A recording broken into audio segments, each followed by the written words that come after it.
Ladies and gentlemen, come gather in, come gather in, come gather round. Today, it's the last bit. I've fixed the floors, I've fixed the rockers, I've fixed the cab mounts, I've fixed the A-pillar bottoms, I've fixed the cab corners, I've fixed the bed, I've fixed the bed fenders, I've fixed the bed steps, I've fixed the front nose piece, I've fixed the hood, I've fixed, well, not this.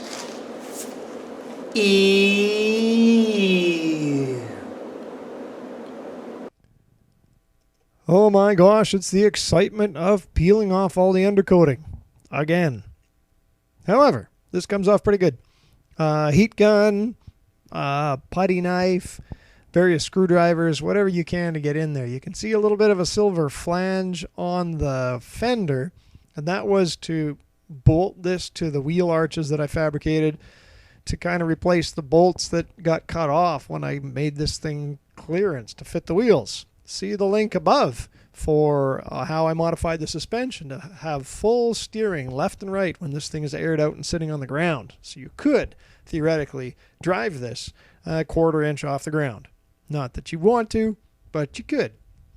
Now you can get patches. The bottom edge of the fender is a super common spot on these old Chevys, and the patch is about 40 bucks Canadian.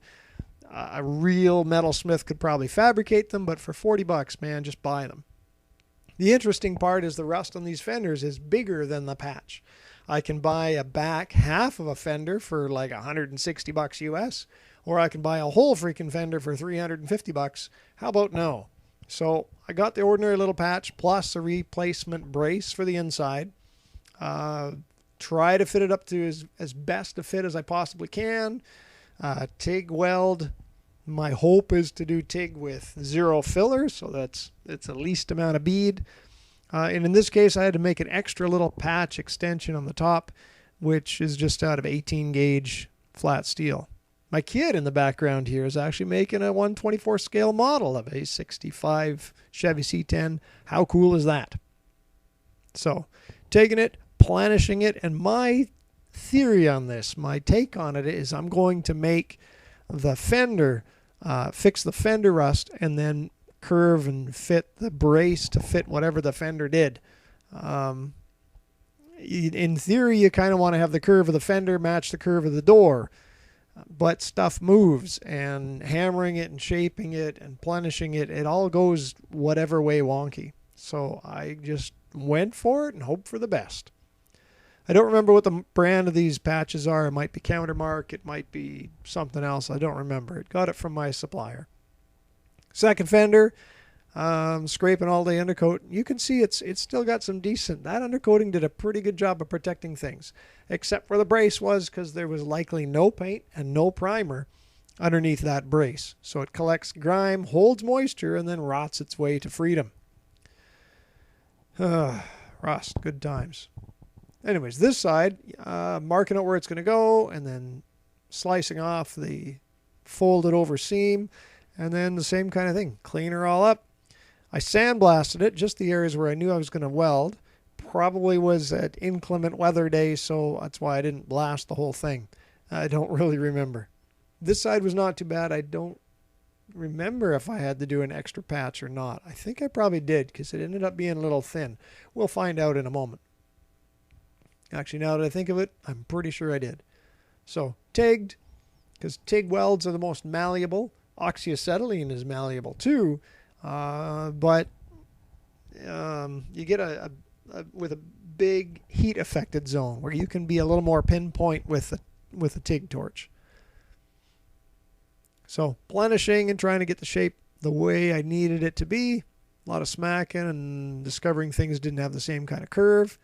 Then I guess apparently we had a good day, and I'm fixing all the dents and stuff. You saw my bullseye pick in there. If you need yourself a bullseye pick, I got a video up above with a link to a set of plans so you can make yourself a bullseye pick. And then this side is just beating and hammering and plenishing and taking out the walnut dents with a shrinking disc. Trying to make sure it lines up and looks good. Oh my gosh. I'm sure getting better at this. Not loving it though. Not loving it. So a lot of smacks, a lot of shapes. Trying to blend in that panel. to hopefully use as little filler as possible. The ends, again, where flanges are and braces on the backside, that's where it really rusted on the leading edges of these fenders. So making patches out of paper, because paper is cheap and easy to work with. And you can see my orange purse there. You know, that's my, if you've priced out a leather sandbag or shot bag for metal shaping, they're not cheap. But Value Village has a lot of leather purses for pretty cheap. So I found one that looked kind of nice, matched my outfit. I filled it with sand, and that's my sandbag. Works pretty good for that. So cutting out the old nasty flanges, putting in new metal to become the new flange, and that way we can weld the sheet metal to it once it's all done and attached, and then spray the mother-loving snot out of it with epoxy primer. This fender, the right side fender, got a bit of a crease to it. So I previously, I don't think it's shown in video, I spent a lot of time trying to work out a crease just to make the fender as ship-shape as possible. I'm cutting off these flanges because while it made sense in my head to do this, to hold the fender onto the inner fender a bit easier, in welding this, the weld shrunk, which curved the fender, and it didn't fit properly. Here I'm making a patch just to, I don't even know what it does. It was at the top of the fender, goes against a bit of the cowl, and my guess is it's supposed to drain moisture away and didn't drain moisture away, and then it rotted itself out. So the other side was decent, but this side was pretty nasty. So you probably saw how I had open jaws of a vise and a round bar of metal and just whacked it with a hammer to give that kind of relief for water to drain through, or sand to collect. Depends how you want to look at it. Back to fixing the flanges, this time on the driver's fender. The driver's side sure seemed to be pretty rusty in this case. On the step side fenders, I think that the driver's side was also the rustiest of the two. I'm not quite sure why. Maybe spray from other vehicles. Who knows? That would make sense. Leave a comment below on anything that you think makes sense. Subscribe if that comment makes sense. Back to the patches. I can cut all of this and make it look like I totally made this all in one go. But if I'm looking at the time I spend on this, it really looks like I'm spending about an hour per patch. And it's just trial and fitting and trying it and fitting it and trying and fitting it until it eventually fits, or I just give up and decide I'll fill that with a big fat filler. However, tacking it together, got the flange in there, boy, things escalates. Holy smokes. You just want to do a simple little thing, and then you discover, oh my gosh, there's so much that needs to be repaired. So taking it, welding it, I will probably, once it's all welded, and I think on the back side I just used MIG because I can get in there. On this patch, I believe I ran it through the English wheel a little bit, which is just off screen. You can't really see what I'm doing because it's just annoying. Anyways, making it line up, trying to get the curve just right and shape it, recognizing it's mostly going to be hidden behind a bumper and nobody's ever going to see it. So, nice. Probably why you should just spray everything in Rock Guard. Got a patch going in there. That one was a pretty big patch because I needed it to be fairly flanged as well. This will all be blasted and then epoxy primered between everything, the back of the skin as well as the flange part, so that when I weld it together, there's at least something in there to slow down the inevitable rusting. If it's lasted 60 years and with no coatings in there, and I put modern coatings and modern paints on it, and it lasts another 60 years, I'm going to be over 100 and probably shouldn't be driving it. So it'll be fine. Now we're blasting it. Golly, I love blasting. It's really kind of fun. And I got this down to a decent rhythm here, but spray all the blasting. You can see I put up a tarp to give me a bit of shade. I think it was like 44 degrees this day. Oh my gosh. Not the day you really want to be blasting outside. Currently we're going through a heat wave here in Canada. Good times.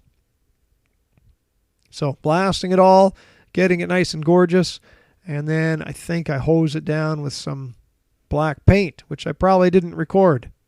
Let's check. No, I didn't record it. There we are. Subscribe and leave a comment below of what you think it would look like if I was spraying epoxy primer. Oh, yeah. Hey, those are the cool little clamps I like for holding sheet metal together. Oh, man, they're kind of cool. I need to buy more. I've never really needed more than 4, but I want more than 4. MIG welded the flange on the inside because ain't nobody going to see it. And I believe I MIG'd the bottom of it as well. And then cleaned her all up just to make sure everything folds over. And then fold her all over. And this is my homemade door panel flanging hammer, which is just a cheap hammer with metal welded to it. And then MIG it all together so it doesn't move anywhere. Clean up the spots where I need to put in the braces, not braces, the patch panels that I made. And again, trying to go for as zero filler as I can to TIG weld the whole thing together. If you don't have a TIG, that's okay. You just want to go about it a little more gradually to keep the heat down if you're MIG welding. MIG is fine. It works. I have a TIG and I like it too. Someone should clean the lens on this camera. Oh, that's much better. Thank you. Subscribe and leave a comment if you clean the lens on my camera. Good job. You get an A. You can see the little small screwdriver jammed in the crack there to try and make it align the panels better. And if I remember correctly, this stinking patch just made me sharpen tungsten until my nose started bleeding. It was a horrible amount of sharpening tungsten. As you're learning TIG, you just get better and better at sharpening tungsten. Or was it this one? I don't remember. One time I went to buy more tungsten and I bought like a package of 10 and the salesperson's like, "Are you sure you need that much?" "Yeah, you better get me a grinding stone too because I suck at this." Anyways, welding in the little crazy brace that I had to beat with a round bar of metal. Smooth it all up, make it nice and shiny. Sanding, grinding, blitzing, patting, chomping. And then looks like we're getting ready to weld this flange in too. Good times. Not a whole lot to explain here. Welding, grinding. Wear eye protection. Subscribe if you have a story where you didn't wear eye protection and wish you did. So here I am doing one of the last patches, trying to weld that one in, and I think I was having a hard time with the TIG, just burning holes, and I couldn't seem to control the heat all that well, so I just said, MIG it. And I MIG'd it. And if it shrinks, it's going to be behind the headlight, and you'll never see it, so boo-hoo. So grinding her smooth, sanding her nice, making it look pretty, and then that little beastie will be done. And you'll never see it because it'll be behind the headlights. Being a 61, this one has 4 headlights, which is kind of different. It's got the ugly snout front end. If you're new to the channel and you haven't seen this video series yet, take a look at them. Go back to the original one where we started this project, got it running, drove it home, took it all apart, molested the frame, and then started in on rust repair. This is a long-term project. I'm figuring somewhere around 4 or 5 years to do the whole thing. So you can see a little bit of scuffing here on the fenders. When it's bare metal, I have a hard time seeing irregularities in the surface, but with some primer on here, you can scuff it and the high spots show up and the low spots show up, and then I can kind of work them and massage them. So you can see a bit of scuff on here, a little bit of shaping back here to try and match the fender to the door. Good luck. So with a little bit of persuasion that looks kind of like this, to get the door skin to match the fender, with a little bit of love I can get these things to work pretty decent.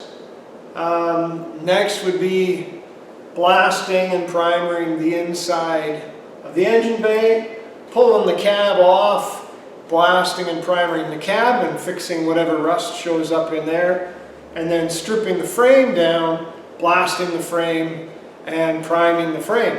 So subscribe, ring the bell, leave a comment, check back, see how we're doing. Wish me luck. write a strongly worded letter to your congressman. And thanks for watching.